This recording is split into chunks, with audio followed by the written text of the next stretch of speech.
Começa agora mais um programa Conexão Psicologia. Vou pedir a você, desde já, para curtir, comentar e compartilhar as nossas publicações. No programa de hoje, vamos falar um pouco sobre bullying nas escolas com a nossa querida jornalista e neuroeducadora Samara. Seja muito bem-vinda, Samara.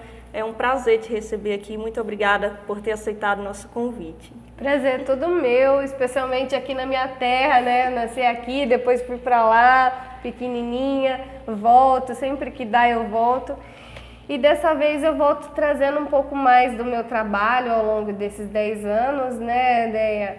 E assim, como tá voltando as aulas, tá voltando também, veio agora, né, uma lei nova referente ao bullying.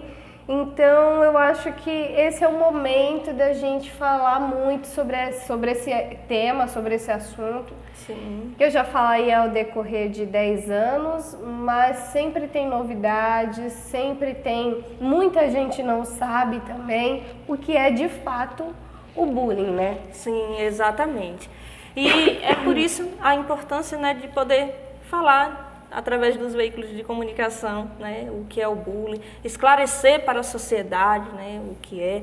Então, assim, o bullying, que é também chamado de intimidação, não é isso? Sistemática, nada mais é do que todo ou qualquer ato de violência, seja ela de cunho físico, né, ou psicológico, intencional ou até mesmo repetitivo, né, quando tem essa intenção de praticar, né, de ocorrer sem motivação evidente, né? Isso. É importante a gente frisar que o bullying, ele sempre vai ser repetitivo, né? Porque muita gente confunde, muitos professores ficam com medo de trazer dentro da escola ver alunos colocando apelido, entre outros alunos, e aí, isso é bullying. Sim. Não é bem assim, né? Uhum. E gostaria de fazer, né, uma pergunta a todos vocês que estão nos assistindo. Se você já sentiu intimidado ou intimidada por algum colega de sua escola, deixa aí nos comentários, vamos juntos interagir durante o programa, tá? E gostaria de fazer uma pergunta, Samara, mas afinal de contas, o que é o bullying?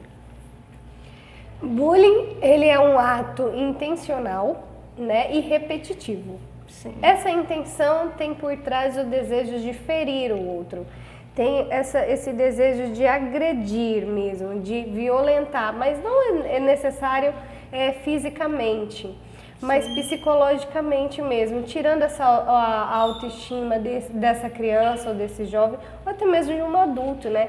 A gente fala que o bullying, ele não é só questão de criança, como a gente sempre falou ao longo do tempo. Fala de bullying, as pessoas logo pensam assim, a crianças e adolescentes.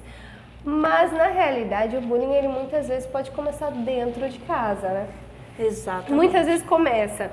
Por exemplo, quando a mãe ou quando o pai fala para um filho assim, olha, você não estuda direito, você é burro, você não aprende, você é isso, você quer... Essa criança, ela vai entender que o pai é um fator grande. Por quê? Porque o pai é quem ensina, o pai é quem fala, o pai é quem orienta, o pai é quem dá a educação, né? Os primeiros anos ali de vida, enfim. Então, quando o pai, eu falo pai, mas pai ou mãe, ou uma cuidadora, um cuidador que esteja ali com aquela criança,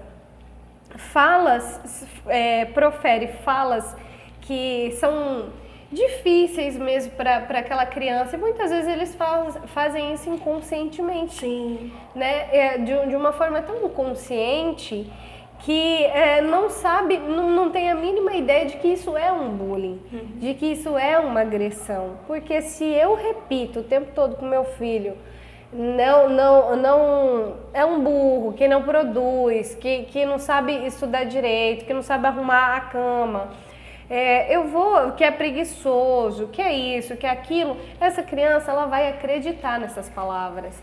É o que eu falo, a palavra, ela tem poder. Exatamente. E como, viu? Às vezes a gente nem imagina o quanto essa palavra tem poder, né? As palavras têm poder, na verdade, né?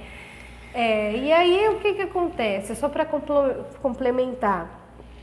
Essa criança que escuta muito isso dentro de casa, ela vai para a escola com essa baixa autoestima e aí lá também ela escuta as mesmas coisas dos colegas. Aí vai frisando ainda mais. Ah, Samara, mas acontece da criança ou do filho só ter... Eu não faço isso, por exemplo. Nossa, Samara, eu não faço isso com o meu filho, né? Eu não fico xingando meu filho, eu não falo isso do meu filho.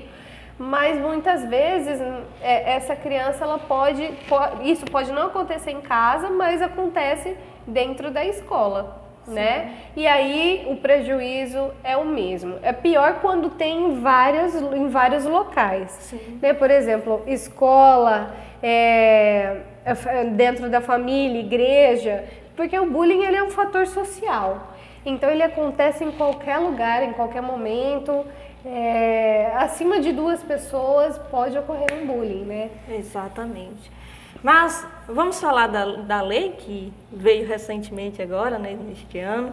Então, assim, através da lei de número 14.811 de 2024, que criou-se, né, o programa Combate à Intimidação Sistemática, o conhecido como o bullying. Então, gostaria de perguntar a você como essa lei chegou aqui ao Brasil e deixar claro, né, como ela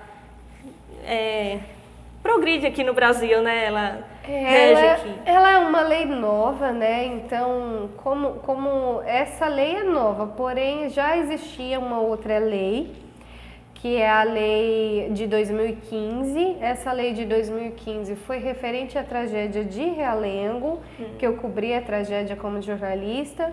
E aí eu fiquei próxima de das famílias vítimas de massacres.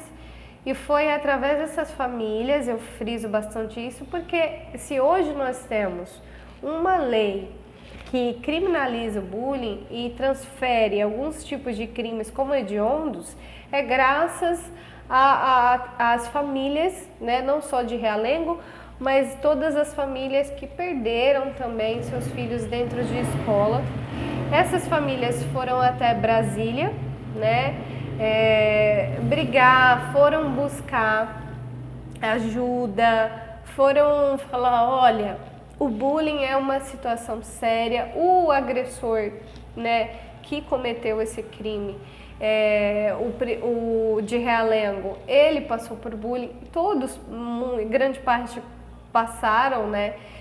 Eu falo de crimes em escolas, massacres em escolas. Sim. Não estou falando quando é uma situação aleatória de massacre, né? Porque Sim. existe o terrorismo, existe o massacre, Isso. mas eu estou falando aqui especificamente de tiroteio em escola decorrente de bullying, né? Porque a gente também tem uma gama aí de situações que acontece também, mas... a lei, essa nova lei, o que ela traz? Agora bullying é crime. Como Sim. Na lei, na realidade já era, sim, né? Sim, já sim. era, só que agora ela pune mais. Ela tem mais nos artigos delas, quem quiser ler, pai, mãe, educador, que tiver dúvida, tem que ler essa lei. Eu acho que todo mundo precisa saber sobre essa Exato. lei, porque assim... vai criminalizar pessoas. E se criminaliza, a gente precisa entender de que ponto, por que está sendo criminalizado. Porque um ato que as pessoas chamam que era de mimimi, isso não é nada, está sendo criminal agora. Então não é mimimi, então é uma coisa séria que Exato. Precisa ser debatido, né, Com certeza, sim. E sabemos, né, o quanto esse ato de violência, nesse caso o bullying, traz consequências tanto físicas, né, quanto psicológicas. Mas eu gostaria de fazer uma pergunta dentro disso aí. Qual a melhor prevenção? A prevenção, é importante a gente falar, essa pergunta é muito boa, porque assim, quando a gente criminaliza uma situação, é como na Lei Maria da Penha. Sim. A Maria da Penha é muito... O que acontece? As mulheres muitas vezes só vão dar uma queixa quando já está numa situação extrema. Exato. A gente não espera isso do bullying, né? Que as pessoas só vão atuar em situações extremas. Muito pelo contrário, a lei ela existe para ajudar, mas o trabalho essencial em cima disso é a prevenção, deve ser a prevenção.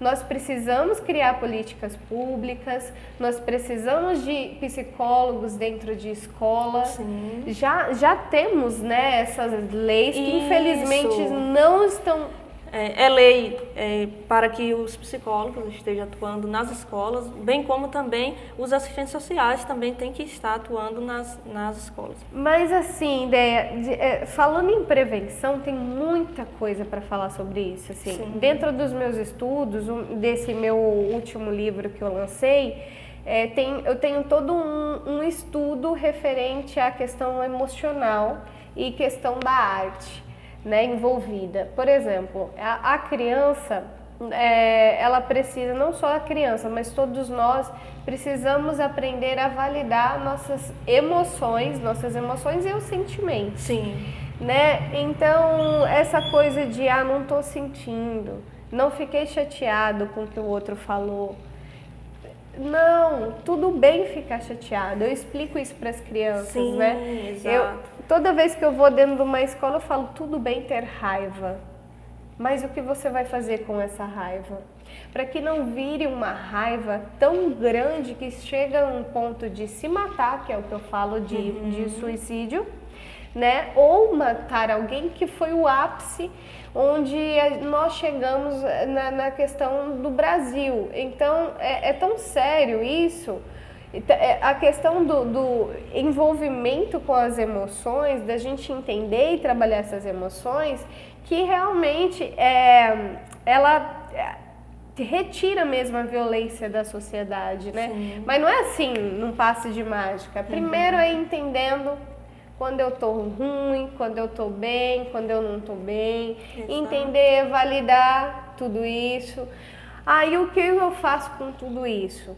Né? Em alguns estudos, eu trago aqui no livro, eu comento no livro, eu trago a questão da arte, né? Principalmente como método de prevenção da violência.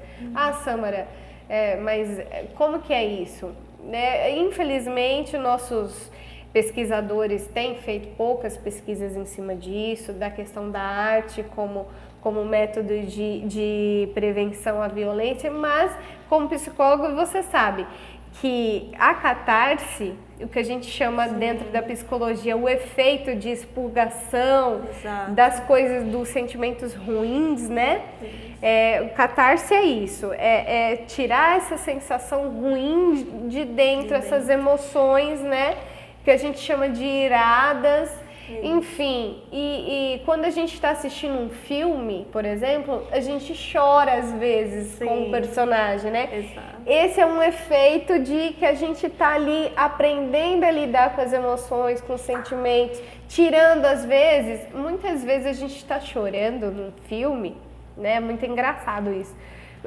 Muitas vezes a gente está chorando no filme e acha que é só pelo filme, mas às vezes é uma emoção que vem junto ali, guardada, de situações vividas, de situações que, né, às vezes a gente pensa assim, nossa, esse filme assim parece com não sei o que da vida do fulano, da minha vida, né, um amor que não deu certo, uma rejeição que não deu certo, nossa, olha como a fulaninha que dó, né, e aí chora com aquele amor que, enfim. E aí, na música, a música, se nós pegarmos as letras das músicas, é sempre alguém expondo um sentimento. Sim. É sempre alguém expondo uma sensação, seja ela de alegria, como o nosso axé baiano, aquela coisa Sim. toda de alegria, né, do carnaval, enfim. Exato. Ou seja, um forró, né, aquela coisa toda do shot, aquela Sim. coisa do romance. E se a gente pegar, é sempre algo que alguém está colocando assim, chorei porque aquele sertanejo, porque ela me largou, né? E tá expondo um sentimento, uma sensação. Eu falo, a arte não é criada do nada. Nas guerras, eu vi vídeos, por exemplo, na guerra da Rússia contra a Ucrânia, eu assisti vídeos que pessoas tocavam enquanto estavam ouvindo tiroteios. Isso é pesado, mas ao mesmo tempo é isso que eu gostaria de mostrar para as pessoas, que a arte salva, que a arte mexe com as nossas emoções. Exatamente. E aí a gente tem escolas que infelizmente estão fechando os olhos para as artes, não colocam mais essas crianças para expressarem suas emoções através da arte, seja ela no teatro, seja ela numa dança, seja ela num canto, né? Enfim, eu trago muito isso no livro e eu acho ainda que a criança e o adolescente que é envolvido com esses métodos, ele tem ele passa a ter, na realidade, né, uma melhor comunicação com os seus sentimentos, porque ele coloca para fora em forma de arte. Sim. Até mesmo nos jogos, tem muita gente... Sim. Tem muita Os gente... jogos, já tem os jogos das emoções, né? Das emoções. Tem gente que pergunta, Sâmbara, mas o que você acha dos jogos? Aí eu falo assim... assim, eu não acho nada. Os jogos, ao mesmo tempo que os jogos são importantes, podem não ser. Isso depende do quanto você usa ele. Para que você usa? Se você observar que você está tendo... Se você usa o jogo para relaxar, você está liberando suas emoções, Sim. sua raiva virada em cima daquilo. Agora, se você está percebendo que com o tempo você está achando aquilo normal, o matar dentro do jogo, a violência, aí está na hora de parar. Exato. Então, tudo tem duas, depende para que eu uso, né? Uma faca eu uso para descascar uma cebola e ao mesmo tempo eu posso ferir alguém. Então, como que eu uso os recursos que estão à minha disposição, Sim. como jogos e internet, né? Internet tanto é bom para ensinar, para educar, quanto também é para viciar. Então, a gente precisa entender tudo isso. Porque precisa de um limite ali, é uma linha tênue mesmo, né? É bem assim, precisamos entender como fazer. E eu acho que a prevenção está por aí, pelas expressões dos sentimentos, das nossas emoções, das nossas crianças, que estão cada vez mais dentro do quarto, que estão cada vez mais sem se comunicar. A conexão, né, ali da criança com a família, com os amiguinhos ali, né? Percebemos que não tem mais aquelas brincadeiras que tínhamos antigamente, né? Que era super saudável. Sim, exato. E naquele momento você tem a oportunidade de falar algo. Então as pessoas elas estão se fechando muito no mundinho delas, elas estão se fechando para o desconhecido, para outras culturas, para coisas diferentes, e aí a gente fica trancado, o que eu chamo dentro de bolha. E isso é muito sério, porque uma bolha, se você for com um alfinetinho, explode.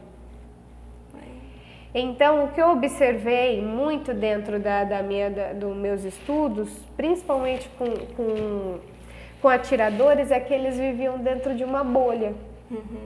Né? Bolha que era ali a casa, às vezes uma bolha religiosa, às vezes uma bolha de ter só um tipo de amigo, de amizade e não se envolver com outras pessoas. E aí aquela situação ficava uma ferida tão grande que explode. O que é uma bolha? A bolha a qualquer momento ela explode. Exato. Então, esse contato que as crianças tinham ficou muito restrito. Ah, mas tem a rede social. É social. Ah, eles estão na internet, mas não estão olhando no olho. Não estão dando um abraço. Não estão, não tem contato humano. É virtual. Virtual, exato. E nesse momento perde aquele, por exemplo, o abraço. Quando você abraça alguém, você sente. Cada um abraço é único, né? É diferente. Então, as crianças estão perdendo isso, né? Infelizmente. E tem um estudo, Deia, muito legal da neuroeducação que mostra, por exemplo, é a neurociência isso. No abraço libera ocitocina, que é um dos neurotransmissores do aconchego, do afeto, né? Então, o brasileiro é muito conhecido, o baiano, o nordestino, é muito conhecido por ter muita ocitocina. A gente abraça, a gente beija, a gente é muito junto, assim, a gente conversa, né? E aí isso libera bastante ocitocina e eu acho que a sociedade hoje ela está ficando cada vez mais doente por causa disso. As crianças estão ficando cada vez mais doentes porque elas não têm um abraço de um pai, de uma mãe dentro de casa. Elas não têm isso dentro da escola mais. As escolas estão se fechando a grupos, aí veio a pandemia que nos fechamos mais ainda, né? Então tem todo um trabalho estrutural aí para ser feito. Exatamente. Mas gostaria de você apresentar seus livros aqui pra gente. Ah, sim, claro. Esse é o meu primeiro, né, que é o Violência na Escola.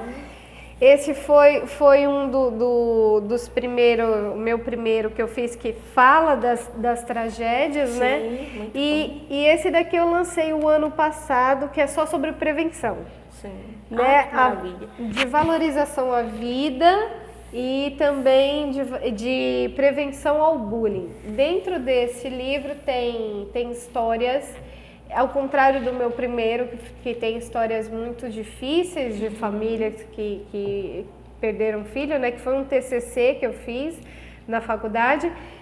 Ao contrário desse, eu me senti, como é que eu posso dizer, em débito. Né? Como jornalista, eu me senti em débito ao ver tantas tragédias acontecendo, e quando aconteceu em 2019, que foi em Suzano, né? Eu me senti em débito e comecei a escrever a Arte de Viver Superando ao Bullying. Tem na Amazon, tem aí na internet, quem tiver interesse pode achar pelo nome. E só que eu me senti em débito porque eu via muita tragédia continuando a acontecer e eu me recordava das que eu cobri, né? Então eu comecei a pensar, meu Deus, e agora, né? Porque eu sei que muita coisa pode mudar. Eu já dava palestra, eu já conversava com muita criança e eles chegavam com uma demanda emocional muito grande e com uma demanda de, e agora? O que eu faço com tudo isso? Ó, tia, em casa, meus pais não ligam pra mim. Meus pais não estão... Então, aqui eu conto algumas histórias para ilustrar de pessoas que passaram por bullying, que, pasmem, todos nós passamos, Sim. né? Mas tem histórias que marcam muito. E muitos desses jovens, muitos desses adolescentes levam isso para a vida adulta, Exato. né?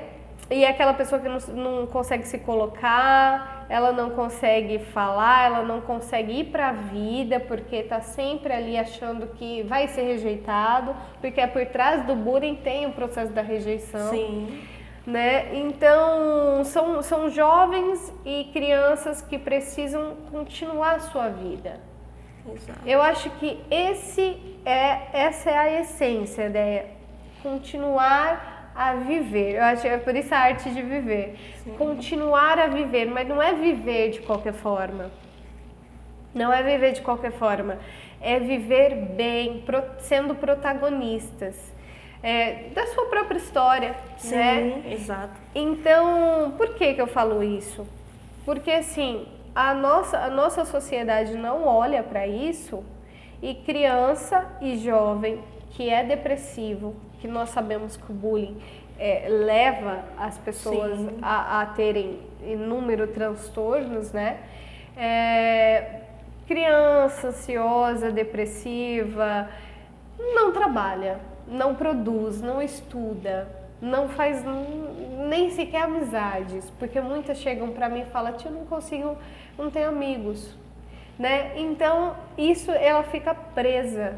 E essa vida que eu olho assim, eu falo, poxa, tinha tanta coisa para viver, tem tanta coisa para viver, né? Tem tanta coisa para descobrir no mundo, como a gente descobrir, e eu falo, Jesus amado, essas crianças precisam continuar, né, a formarem laços, a serem felizes, não de uma forma colorida, jardim de rosas, Alice no País das Maravilhas, né, da Maravilha, mas assim, elas precisam continuar a acreditar que viver é importante, que a vida é positiva, apesar das dificuldades, apesar do que elas passam, apesar do bullying, apesar da escola, apesar de, por exemplo, terem família difíceis, né, porque, enfim, grande parte de nós temos nossas dificuldades, a vida é altos e baixos, né? Precisamos enfrentar muita coisa. E aí, a resiliência dessas crianças, onde é que estão? Né? Se não tem, se elas não conseguem, estudar, se relacionar. Se não conseguem se relacionar, gente, não tem ferramenta de proteção. Exatamente. Né? Não tem alguém para poder desabafar quando precisa, porque quando a gente tem amigos, amiga, você pode me ouvir hoje? Quantas vezes eu não faço isso com a minha amiga fez isso comigo? Você pode, hoje eu não tô boa, e a gente tá no direito de não estar bem, né? Tudo bem não estar bem. E aí essas crianças não sabem que elas não têm esse direito também de não estar bem e procurar alguém. Isso. Exato. Para poder falar. Porque o não está bem, tudo bem, né? Não está bem, porém tem até o limite desse tudo bem não está bem. Tem, né? Também tem um limite. Quando é uma queixa recorrente, está na hora de procurar ajuda. Isso. Então, tem esse limite. Né? Isso, é muito importante. Muito importante você falar isso. Mas... Samra, nós já está começando a chegar ao finalzinho assim do programa de hoje. Que bom! Bom assim, que bom que eu contribuí. Sim, e muito assim. Muito obrigada por você ter partilhado aqui a experiência, um pouquinho aqui. Eu digo um pouquinho pelo o tempo do programa, porque eu sei que sua experiência é vasta, né? Então, você deixou eu falar 20 horas sem parar, né? Você tem que me cortar um pouquinho. Mas assim, muito bom, eu só tenho a te agradecer mesmo por ter aceitado o convite, tá? E gostaria de deixar um forte abraço para todos vocês que estão nos assistindo, tanto em Riachão de Jacuípe, que não perde nosso programa, Conceição do Coité. Nasci lá, tá? Em Riachão. Eu só nasci, eu preciso explorar a cidade, eu falo. Sim. Eu nasci e o meu professor de jornalismo me fez pesquisar sobre Riachão. Olha, que legal. Eu pesquisei bastante sobre a cidade. Então, um forte abraço, né? Conceição do Coité, Capelinha também, que não perde nosso programa, né? E você tem algum abraço para mandar? Eu quero mandar um abraço para todo mundo da minha cidade, Riachão de Jacuípe, Pé de Serra, minha Bahia, Salvador, todo mundo. Olha, eu tô quase vindo para cá, viu, minha gente? Opa, venha logo. Venha logo, você vai contribuir mais vezes aqui no programa. Não é? O chamego, o afeto. A gente é muito bom estar aqui. Obrigada mesmo de coração, Andréia, por ter me convidado. É sempre uma honra para mim poder ajudar, contribuir, falar um pouquinho sobre esse trabalho, que para mim é sempre novo. Para mim é sempre, se eu souber que eu estou ajudando alguma criança que está aí assistindo, algum pai, alguma mãe, que puder, é uma missão árdua, não é fácil, né? Não é simples, mas assim, a gente precisa ajudar essas crianças, a gente precisa contribuir, né? Já que assim, o meu poder é de fala dentro do jornalismo, dentro da comunicação, que seja feito tudo isso, né? Que a gente possa ajudar muita gente. Exatamente. Se tiver alguém, né, passando pela situação do bullying, né, não hesite de procurar ajuda, né? Um neuroeducador, um psicólogo, nós estamos aqui, posso falar né? no Instagram? Pode sim, deixa aí. Tem vários vídeos lá sobre bullying também, sobre a prevenção do suicídio, né? No eduque.aação. Que no Instagram vocês procurem aí, eu tô com a capa aí do livro no perfil, eduque.aação com 2A. Pronto, aproveitem e já segue lá. Eu já vou começar a seguir. Mas, Samra, nós aqui do Conexão Psicologia trouxemos aqui uma pequena lembrança para você. Espero que você goste. Ai, pode abrir? Pode, fica à vontade. Já abrindo aqui, né? Ai, gente, eu amo isso. Eu amo canecas. É só uma pequena lembrança, né? Tem um cérebro aqui, gente. Olha só, Neuro, da Neuro. Olha Sim. que lindo. Gostou? Nossa, eu vou guardar com carinho. Não vou nem usar, eu acho. Não, eu Fica à acho que eu não vou vontade, nem ela é usar. sua. Eu vou deixar de decoração, assim, do lado do troféu do livro, que esse livro foi premiado Sim, ano passado. que lindo. Vou colocar do ladinho, assim. Que bom. Eu uso às vezes pra pôr caneta, quando eu amo tanto, assim. E até o próximo sábado com o programa Conexão Psicologia. Tchau, tchau e um forte abraço.